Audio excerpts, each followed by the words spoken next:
కెవిన్‌తో మాట్లాడి తన క్యాబిన్‌లోకి వెళ్ళిపోయింది విరాలి. ఎక్కడ అభిర్ వస్తాడో అన్న భయంతో మాస్క్‌ని ఒక్క నిమిషం కూడా తీయలేదు. మార్నింగ్ 10కి వెళ్ళిన అభిర్ సాయంత్రం 4 గంటలకు ఆఫీస్‌కి చేరుకున్నాడు. తన బాస్ రావటం చూసిన కెవిన్ తన దగ్గరకు వెళ్ళాడు. "మీ ఆఫ్టర్‌నూన్ ఎలా గడిచింది సార్?" "ఇట్స్ గుడ్" అని అంటూ తన క్యాబిన్ వైపు అడుగులు వేశాడు. అప్పుడే కెవిన్‌కి విరాలి మాటలు గుర్తుకు రావటంతో, "సార్, ఒక్క నిమిషం." "హా! చెప్పు కెవిన్." "సార్, అదే విరాలి తను ఇంటికి ఎప్పుడు రావాలి అని అడిగింది సార్." "హ్మ్. ఈరోజు ఈవినింగే రమ్మని చెప్పు." "ఏంటి సార్, ఈవినింగా? కానీ లగేజ్ సర్దుకోవాలి కదా సార్ ఆ అమ్మాయి. కావాలంటే మన మనుషుల్ని పంపించి హెల్ప్ చేయమని చెప్పు." "ఓకే ఓకే సార్" అని అంటూ విరాలికి ఈ విషయం చెప్పటం కోసం వెళ్ళిపోయాడు. దాంతో అబీర్ కూడా తన క్యాబిన్‌లోకి వెళ్ళిపోయాడు. కెవిన్ విరాలి క్యాబిన్ దగ్గరకు వచ్చి తలుపు కొట్టాడు. వర్కులో బిజీగా ఉన్న విరాలి కమిన్ అని అంది. దాంతో కెవిన్ లోపలికి వచ్చాడు. కెవిన్ రావటంతో లేచి నిల్చుంది విరాలి. "మీరు ఇక్కడ?" "అదే మీ షిఫ్ట్ గురించి చెబుదామని." "ఓహో! అంటే సార్ వచ్చారా?" "హా! ఇప్పుడే వచ్చారు." "సో ఎప్పుడు రమ్మన్నారు?" "ఈరోజు ఈవినింగ్." "వాట్? ఈరోజు సాయంత్రమా? కానీ అంత త్వరగా నేను లగేజ్ సర్దుకొని ఎలా రాగలను?" "సారీ, బట్ సార్ ఒక్కసారి డిసైడ్ అయితే ఎవరి మాట వినరు. మీకు హెల్ప్ కోసం కావాలంటే మా మనుషులని పంపిస్తా." "ఆహా! వద్దు. నేనే చేసుకుంటా. అయితే నేను త్వరగా ఇంటికి వెళ్తాను." "ఓకే. ఇక నేను వెళ్తాను" అని చెప్పి వెళ్ళిపోయాడు కెవిన్. కెవిన్ వెళ్ళగానే పరిగెత్తుకుంటూ డోర్ లాక్ వేసి అలా నిల్చొని ఉండిపోయింది. "రేయ్ శాడిస్ట్! నీకేం పోయే కాలం వచ్చిందిరా? ఇలా నాకు ఊపిరి పీల్చుకునే టైం కూడా ఇవ్వటం లేదు. సచ్చినోడా! ఏంబ్రాస్ వెధవా! అమ్మో! వద్దు. మళ్ళీ వింటే ఇంకో ప్రాబ్లమ్ అవుతుంది. ముందు ఇది ఆ చింపిరి మొహానికి చెప్పాలి" అని అనుకుంటూ లాస్యకి కాల్ చేసింది. చిప్స్ తింటూ డ్రామా చూస్తున్న లాస్య కాలెత్తి, "ఇప్పుడు ఎవరి కొంప మునిగింది?" "ఒసేయ్, నా శాడిస్ట్ సీఈఓ ఉన్నాడు కదా!" "హా! వాడు నన్ను ఈరోజు ఈవినింగే షిఫ్ట్ అవ్వమని చెప్పాడు." "ఏంటి? ఈరోజేనా?" "అవును. ఇప్పుడేం చెయ్యాలి?" "త్వరగా ఇంటికి వెళ్తాను అని చెప్పా." "సర్లే, నువ్వు మీ అమ్మకు కాల్ చేసి బట్టలు సర్దమని చెప్పు. అండ్ నువ్వు డైరెక్ట్‌గా నా ఇంటికి వచ్చెయ్. నేను నిన్ను రెడీ చేస్తా." "మరి లగేజ్ తీసుకొని రావటానికి ఇంటికి వెళ్ళినప్పుడు అమ్మ అడిగితే ఏం చెప్పాలి?" "నేను తీసుకువస్తాలే." "ఓకేరా. Bye baby." "హా! బాయ్" అని కాల్ కట్ చేసి స్పీడ్‌లో చూద్దాం. అది వస్తే మళ్ళీ చూడలేను అని అనుకుంటూ వీడియో స్పీడ్ పెంచింది. లాస్యతో కాల్ మాట్లాడిన తర్వాత అవసరమైన ఫైల్స్ తీసుకొని ఇంటికి బయలుదేరుతుంది విరాలి. స్కూటీ వైపు వెళ్తూ ఆగిపోతుంది. "ఒసేయ్ కాంతం! సారీయే. ఈ రోజు తర్వాత నేను నిన్ను తీసుకొని వెళ్ళలేను. కానీ అలా అని ఫీల్ అవ్వకు. లాస్య బేబీ నిన్ను బాగా చూసుకుంటుంది. ఓకేనా?" అని చెప్పి ఎవరైనా చూస్తున్నారేమోనని ఒకటికి 2 సార్లు చూసుకొని బయలుదేరింది. క్యాబిన్‌లోకి వెళ్ళిన అబీర్ చైర్‌లో కూర్చొని ఆలోచిస్తూ ఉంటాడు. "ఒసేయ్! ఎంత ధైర్యమే నీకు? ఈ అబీర్‌తో గొడవ పెట్టుకుంటావా? నన్ను బర్రె అంటావా? బండ బూతులు తిడతావా? అండ్ లాస్ట్‌లీ నన్ను, ఈ అభిని చెంపపై కొడతావా? ఊరుకోను. వెతుకుతా. నువ్వు దొరికిన రోజు నరకం చూపిస్తా నీకు" అని అంటూ తన ఫ్రెండ్‌కి కాల్ చేశాడు. ఫైల్స్‌పై సైన్ పెడుతున్న అవతలి వ్యక్తి, "ఏంటి, వీడికి ఇన్ని నెలల తర్వాత గుర్తుకొచ్చానా?" అని అనుకుంటూ కాల్ లిఫ్ట్ చేశాడు. "హాయ్ అభి! ఏంటి, నేను ఇప్పుడు గుర్తుకొచ్చానా?" "రేయ్! కామెడీ చెయ్యకు. నా మూడ్ బాలేదు. అయితే అమ్మాయిలకు కాల్ చెయ్యాలి గానీ నాకు కాల్ చేశావేంటి?" "రేయ్! హా! చూడు, నా కోపాన్ని పరీక్షించకు. త్రిబులెక్స్ ఈ రోడ్డు పైన మార్నింగ్ అరౌండ్ 8:30 నుంచి 9 లోపు పింక్ కలర్ స్కూటీలో ఏ అమ్మాయి అయినా పింక్ కలర్ హెల్మెట్ పెట్టుకొని black and grey colour gym dress type వేసుకొని కనబడితే తన స్కూటీ నెంబర్ హెల్ప్తో తన డీటెయిల్స్ అండ్ ఫొటోస్ సంపాదించి నాకు ఫార్వర్డ్ చేయి. ఏంటి? ఎందుకు? ఏంటి? రీజన్ చెప్పకపోతే చెయ్యవా? రీజన్ బట్టి పని స్పీడ్ పెరుగుతుంది. "హ్మ్. తను నన్ను కొట్టింది." ఆ మాట వినగానే లేచి నిల్చున్నాడు ఆ వ్యక్తి. "ఏమంటున్నావురా? ఆ అమ్మాయి నిన్ను కొట్టిందా?" "అవును చందు. నడి రోడ్డుపై అందరి ముందు నన్ను బండబూతులు తిట్టి మరీ కొట్టింది." "మరి నువ్వు మిస్‌బిహేవ్ చేస్తే ఏ అమ్మాయి అయినా అలానే చేస్తుంది కదరా!" "రేయ్! మిస్‌బిహేవ్ లేదు, మిసెస్‌బిహేవ్ లేదు. అది నా అహంపై దెబ్బ కొట్టింది. దానికి నరకం అంటే ఏంటో చూపించాలి. మర్యాదగా వెతికి పట్టు" అని చెప్పి కాల్ కట్ చేశాడు. వీడికి నేను ఎలా కనిపిస్తున్నాను? డీఎం గ్రూప్‌కి ఓనర్‌ని. నాకు ఆర్డర్ వేస్తున్నాడు. అయినా సరే వాడు చెప్పిన అమ్మాయి గురించి వాడికి తెలియకూడదు. తెలిస్తే పాపం ఆ అమ్మాయి జీవితం నాశనమైపోతుంది. కానీ ముందు ఆ అమ్మాయి ఎవరో నేను కనుక్కోవాలి. ఆ అమ్మాయిని వీడి దరిదాపుల్లోకి కూడా వెళ్ళకుండా చెయ్యాలి అని అనుకుంటాడు. స్కూటీలో ఎక్కి ఆఫీస్‌కి చాలా దూరం వచ్చేస్తుంది విరాలి. రోడ్ సైడ్ బండి ఆపి తన అమ్మకి కాల్ చేసింది. "Hello darling. నేను ఇకపై మా సీఈఓ ఇంట్లో ఉండబోతున్నాను." "ఏంటి? ఎందుకు?" "నా పనికి మెచ్చి నన్ను అసిస్టెంట్‌గా పెట్టుకున్నాడు. ఇప్పుడు వచ్చే శాలరీ కంటే రెండింతలు ఉంటుంది."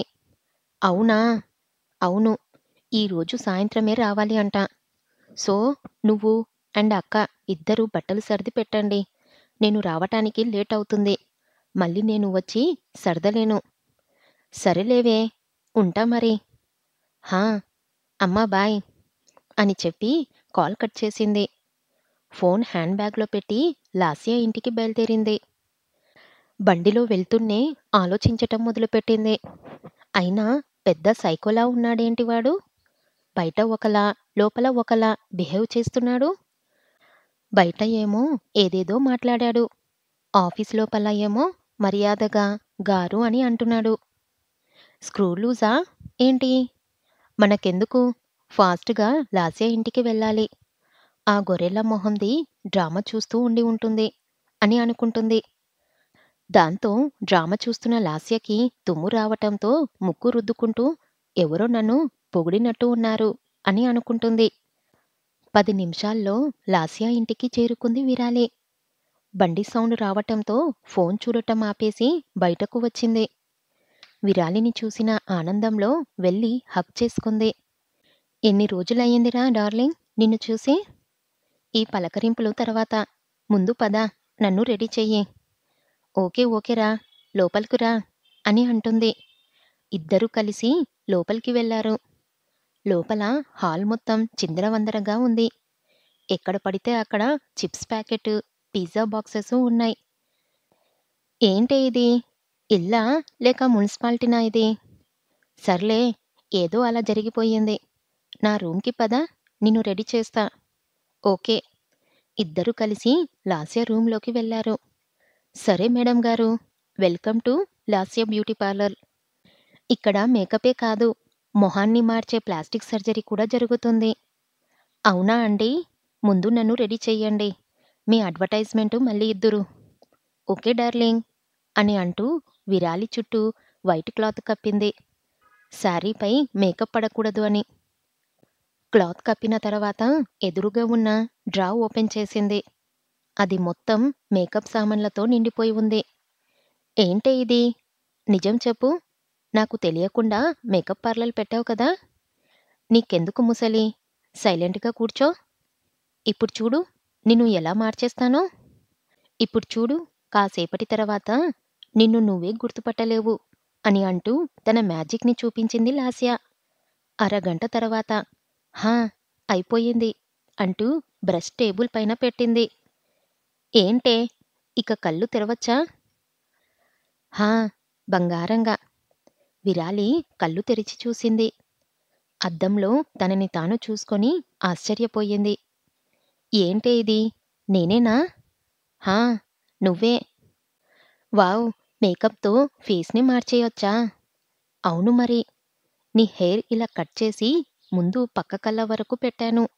సో, నిన్ను కనుక్కోవటం కష్టమయ్యింది. ఇంకా ఈ బ్లష్ అండ్ షాడోస్ వల్ల నీ ఫేస్ షేప్ కాస్త చేంజ్ అయ్యింది. సూపర్‌రా! మేకప్‌లో డిగ్రీ చేసిన దానిలా మాట్లాడుతున్నావు. హా! మరి ఏమనుకున్నావు? ఈ లాస్య అంటే? అవును మరి. నా హెయిర్ ముందు ఇలా లేదు కదా! అడిగితే ఏం చెప్పాలి? అప్పుడు హెయిర్ క్లిప్స్ పెట్టుకున్నాను అని చెప్పు. ఒసేయ్! అసలు నీ దగ్గర ప్రతి క్వెషన్‌కి ఆన్సర్ ఎలా ఉంటుందే? డ్రామా మహిమ తల్లి. అందులో కూడా పాపం హీరోయిన్ బాస్‌కు చిక్కకుండా తిరిగింది. మరి ఆ బాస్‌కి తెలియలేదా? తెలిసింది. అప్పుడేమైంది?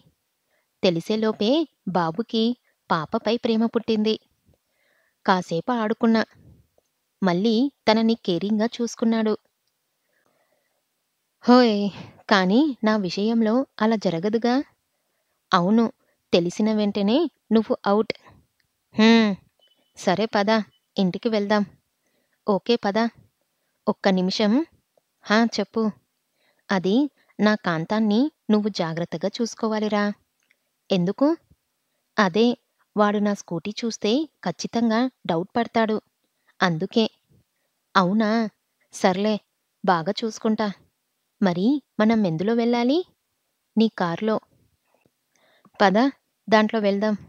కానీ నా కార్‌ని సర్వీసింగ్‌కి ఇచ్చాను. అబ్బా! అవునా? మరి ఇప్పుడు దేంట్లో వెళ్ళాలి? క్యాబ్ బుక్ చేస్తా. అందులో వెళ్దాం. నిన్ను నీ సీఈఓ ఇంటి దగ్గర డ్రాప్ చేసి నేను రిటర్న్ వస్తా. ఇద్దరూ కలిసి విరాలి ఇంటికి బయలుదేరారు. చైర్‌లో కూర్చొని ఫోన్ చూస్తున్న అభి దగ్గరకు కెవిన్ వచ్చాడు. కెవిన్ రావటంతో చెప్పు ఏదైనా వర్కుందా? హా! కాదు సార్. మిమ్మల్ని ఒక ప్రశ్న అడగాలి. హ్మ్. అడుగు. అంటే విరాలి ఆమెను ఎందుకు ఈవినింగే రమ్మన్నారు? అందులో తప్పేమైనా ఉందా? అంటే అలా కాదు సార్. అంటే తక్కువ టైం ఇచ్చారు. ఒక అమ్మాయిని మీ అసిస్టెంట్‌గా పెట్టుకున్నారు. మీరు ఇదంతా కావాలని చేస్తున్నట్టు ఆ మాట అనగానే తన వైపు కోపంగా చూశాడు. అంటే అది సార్. అవును. ఇదంతా కావాలనే చేస్తున్నాను. కానీ ఎందుకు సార్? నీకు రీజన్స్ చెప్పాల్సిన అవసరం లేదు. కానీ సార్ తను మీతో కాంట్రాక్ట్ తీసుకున్న అమ్మాయి కాదు. అండ్ తను మీతో గడపటానికి ఓకే అని కూడా చెప్పదు. తన గురించి తెలుసుకొని చెబుతున్నాను సార్. So what? తనకి ఇష్టం లేకుండా మీరు తనని టచ్ చేస్తారేమో అని. హ్మ్. అది నా పర్మిషన్ లేకుండా నన్ను కొట్టొచ్చు. కానీ నేను దాని పర్మిషన్ లేకుండా దాన్ని టచ్ చేయకూడదా? సార్ ఏంటి? ఎందుకు దానిపై అంత ఇంట్రెస్ట్? అది నన్ను రోడ్డుపై కొట్టింది. దానికి తగిన పనిష్మెంట్ ఇచ్చి తీరుతాను. ఏంటి సార్ మీరు అంటున్నది? అంటే తననేనా మిమ్మల్ని మార్నింగ్ కొట్టింది? అవును. కానీ ఎలా కనుక్కున్నారు సార్? దానికి నేను పిచ్చోడిలా కనిపిస్తున్నానా? నా ఆఫీస్‌లో పని చేస్తూ నాకు అసిస్టెంట్‌గా మారిన తర్వాత కూడా నేను తనని గుర్తుపట్టలేనా? ఈ ఆఫీస్‌కి వచ్చిన వెంటనే నేను చేసిన మొదటి పని నేను అసిస్టెంట్‌గా మార్చుకునే ఆ విరాలి వివరాలు కనుక్కోవటం. అప్పుడే తెలిసింది. ఇదే అది అని. కానీ సార్ చెంపదెబ్బకి ఇంత పెద్ద పనిష్మెంట్. So what? అది అభి పైన చెయ్యి వేసింది. నన్ను చూడాలి అంటేనే గజగజ వణికిపోతారు. అలాంటిది నన్ను కొట్టింది. ఎలా ఊరుకుంటాను? సార్ ప్లీజ్ సార్ నా మాట వినండి. తనకి మంచి ఫ్యూచర్ ఉంది. హేయ్! షటప్. నాకు సలహాలివ్వకు. Get lost. Sir get lost. Yes sir అని బయటకు వచ్చాడు. అభి ఉన్న రూమ్ వైపు చూస్తూ సార్ ఇంతవరకు మీరు ఎన్ని చేసినా మీపై ఒక మంచి ఒపీనియన్ ఉండేది. మీరు ఏ అమ్మాయిని తన పర్మిషన్ లేకుండా టచ్ చేయలేదు. కానీ ఇప్పుడు మీపై ఉన్న ఆ మంచి ఒపీనియన్ కూడా పోయింది. వెంటనే ఇది చందు సార్‌కి చెప్పాలి. టాక్సీలో బయలుదేరిన లాస్య మరియు విరాలి ఇద్దరూ విరాలి ఇంటికి చేరుకున్నారు. సరే లాస్య, త్వరగా వెళ్ళి లగేజ్ తీసుకొని రా. ఓకే అని చెప్పి టాక్సీ దిగి విరాలి ఇంటి లోపలకు వెళ్ళింది. లాస్య రావటం చూసిన విరాలి, అక్క వనిత, రా లాస్య, ఏంటి ఇంత సడన్‌గా చెప్పపెట్టకుండా వచ్చావు? అదా, అక్కా, అదే వీరు లగేజ్ కోసమని వచ్చాను. నువ్వెందుకు వచ్చావు తల్లీ? వీరు ఎందుకు రాలేదు? రూమ్‌లో ఉన్న విరాలి అమ్మ వైదేహి గారు లాస్య దగ్గరకు వచ్చి అడిగారు. అంటే తను ఏదో ఇంపార్టెంట్ ఫైలు మర్చిపోయింది ఆంటీ. అందుకే ఆఫీస్‌కి వెళ్ళింది. లేట్ అవుతుంది అని నన్ను తీసుకొని రమ్మంది లగేజ్. అవునా తల్లీ? అన్నీ సర్దిపెట్టాను. చీరలు ఒక లగేజ్‌లో, నార్మల్ ఔట్‌ఫిట్స్ ఒక లగేజ్‌లో పెట్టాను. మిగతా కొన్ని సామాన్లు ఈ కవర్‌లో పెట్టాను లాస్య. అవునా? Thanks aunty. ఇక నేను వెళ్తాను. బాయ్ అని చెప్పి మొత్తం లగేజ్ అంతా ఒకేసారి తీసుకొని బయటకు పరిగెత్తింది. అన్నీ టాక్సీ డిక్కీలో విసిరేసి వచ్చి కూర్చుంది. అమ్మా తల్లీ, కాస్త చిన్నగా ఏదైనా పగిలితే మీరే కట్టాలి అని అన్నాడు టాక్సీ డ్రైవర్. మేమెందుకు కట్టాలి? చిన్న లగేజ్‌కే విరిగిపోతే మరి వెహికల్ గుద్దితే కార్ చట్నీ అయిపోతుందేమో. ఇలాంటి డొక్కుబండి తీసుకోవటం కంటే ఏ రిక్షాలో వెళ్ళినా బాగున్ను. ఒసేయ్ లాస్య, నోరు ముయ్యి. అంత ఆశగా ఉంటే నా డొక్కు టాక్సీలో ఎందుకు ఎక్కారు తల్లీ? అన్నీ చూస్తే అర్థం అయిపోవు కదా. గతి లేక ఎక్కాంలే. ఇప్పుడు తెలిసింది కదా తల్లీ. ఇక దిగండి. అయ్యో అన్నా, ఆ పిల్ల మాటలు పట్టించుకోకండి. అది అలానే అంటూ ఉంటుంది. మీరు త్వరగా మేము చెప్పిన అడ్రస్‌కి వెళ్ళండి. ఓకే అమ్మా అంటూ టాక్సీ స్టార్ట్ చేసి అభి ఇంటి వైపు బయలుదేరాడు. కెవిన్ విరాలికి ఏం కాకూడదు అని చందుకి కాల్ చేశాడు. విరాలికి సంబంధించిన ఫోటోసు అన్నీ సంపాదించి వాటిని చూస్తున్న చందుకి కాల్ రావటంతో ఫోన్ ఎత్తాడు. హా కెవిన్, చెప్పు. సార్ కొంప మునిగిపోయింది. ఏంటి? ఏమైంది? వర్షం కూడా పడలేదే? మరి వాటర్ ఎలా వచ్చాయి? సార్, ఇది జోక్ చేసే సమయం కాదు. అభి సార్. హా, అభి? అభి సార్ అసిస్టెంట్‌గా మన మెయిన్ బ్రాంచ్‌లో పనిచేసే మేనేజర్‌ని పెట్టుకున్నారు. అందులో ఏముంది? అదే ప్రాబ్లమ్ సార్. తను ఒక అమ్మాయి. అబ్బా! నీకు తెలియదా? అభిది మరీ అంత వరస్ట్ క్యారెక్టర్ కాదు. నేను కూడా అదే అనుకుంటున్నాను సార్. కానీ మీకు తెలిసే ఉంటుంది. మార్నింగ్ ఒక అమ్మాయి సార్‌ని కొట్టిందని. హా! తెలుసు. తన గురించి తెలుసుకోమని కూడా చెప్పాడు. ఇప్పుడే తన ఫోటోస్ దొరికాయి. చూస్తున్నాను. అంటే ఆ ఫోటోస్‌ని సార్‌కి ఇస్తారా సార్? నాకేమన్నా మెంటలా? పోయి పోయి వాడికి ఎందుకిస్తా? ఆ అమ్మాయికి హెల్ప్ చేద్దామని ఫోటోస్ తీసుకున్నా. మీరు ఏం చేసినా ఆ అమ్మాయికి హెల్ప్ చెయ్యలేరు సార్. వాట్? ఎందుకు? ఎందుకంటే ఆ అమ్మాయి ఎవరో సార్‌కి తెలిసిపోయింది. దాంతో టక్కున లేచి నిల్చున్నాడు చందు. ఏంటి? తెలిసిపోయిందా? హా! అవును సార్. తెలిసిపోవటమే కాదు, తనని ఎలా ఏడిపించాలి అని ప్లాన్స్ కూడా వేస్తున్నారు. వాట్? అవును సార్. షాకింగ్ న్యూస్ ఏంటంటే ఆ అమ్మాయి ఎవరో కాదు, మేనేజర్ నుంచి తన అసిస్టెంట్‌గా మార్చుకున్న విరాలినే. కావాలనే తనని అసిస్టెంట్‌గా పెట్టుకున్నారు. వాట్? అవును సార్. తనని ఏడిపించటానికి సార్ ఎంత దూరమైనా వెళ్ళేలా ఉన్నాడు. అసలు వీడికి ఏమైంది? ఇలా ఎందుకు బిహేవ్ చేస్తున్నాడు? ఆ అమ్మాయి అందరి ముందు కొట్టింది కదా సార్. అందువల్ల సార్ ఇగో దెబ్బతింది. ఓకే. నువ్వు టెన్షన్ పడకు. ఇక నేను కూడా అభి ఇంటికే వచ్చేస్తాను. హా! రండి సార్. అప్పుడు మీరు సార్‌ని ఆపొచ్చు. అవును. సరే, నేనిప్పుడే బయలుదేరుతున్నాను. ఎందుకు అభి ఇలా బిహేవ్ చేస్తున్నాడు? విరాలిపై ఎందుకు కేవిన్ మరియు చందు అంత కేర్ తీసుకుంటున్నారు? విరాలి తనని తాను కాపాడుకోగలదా? చందు అభిని ఓడించగలడా? అసలు అభి ఏం చెయ్యాలి అని అనుకుంటున్నాడు?